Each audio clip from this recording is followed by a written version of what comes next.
ரமலான் மாதத்திலே நாம் எப்படி இருந்தோமோ அப்படி இந்த மற்ற மாதங்களில் இருக்கிறோமா, மற்ற நேரத்தில் இருக்கிறோமா என்பதை நாம் சற்று சிந்தித்து பார்க்க நண்பாளர்களே.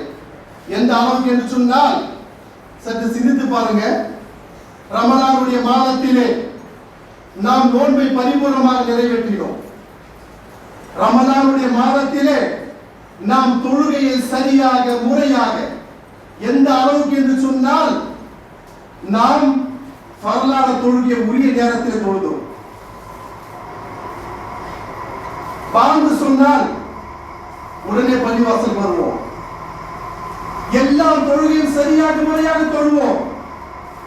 எந்த அளவுக்கு என்றால் அன்பானவர்களை சிந்தித்து பாருங்க. சுன்னத்தான தொழுகை கூட, சுன்னத்தை மோக்கதா என்று சொல்லக்கூடிய 12 ரக்காத் சுன்னத்தை கூட பேணுதலாக தொழுது அல்லாஹ்வின் தூதர் சொன்னார்களே, இந்த சுன்னத்தை யார் தொழுகிறார்களோ சொர்க்கத்தில் அவர்களுக்கு மாளிகை கட்டப்படுகிறது. அதற்கு உரியவராக ஆனோம். நஃபில் தொழுகையை தொழுதோம். தஹஜ்ஜத் தொழுகை, அல்லாஹ்வுக்கு பிடித்தமான தொழுகை தஹஜ்ஜத் தொழுகை, அதையும் சரியாக தொழுதோம். அவ்வாபின் தொழுகையை தொழுதோம். கியாமுல் லைல், இரவு நேர தொழுகையை தொழுதோம்.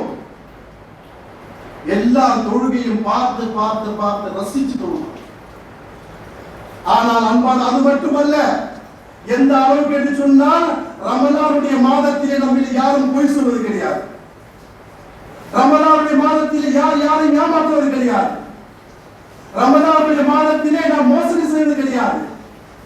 ரமலானுடைய மாதத்திலே நாம் அவதூறு கூறுவது கிடையாது. ஏன், என்ன காரணம்? அல்லாஹ் என்னை பார்த்துக் கொண்டிருக்கிறார். அந்த இறையச்சம் நம் இடத்தில் இருந்ததா இல்லையா? அந்த இறையச்சம் நம் இடத்தில் இருந்தது சகோதரர்களே.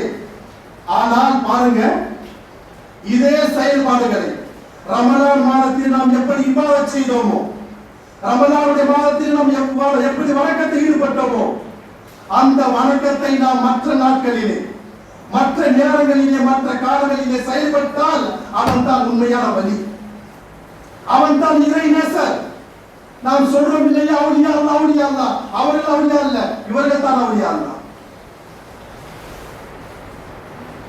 அது மட்டுமல்ல அன்பானவர்களே, இவர்கள் தான் உண்மையான முஸ்லிம், இவர்கள் தான் உண்மையான இறையடியார்கள், இவர்கள் தான் உண்மையான முஃமின், அல்லாஹ்வின் மீது நம்பிக்கை கொண்டவர்.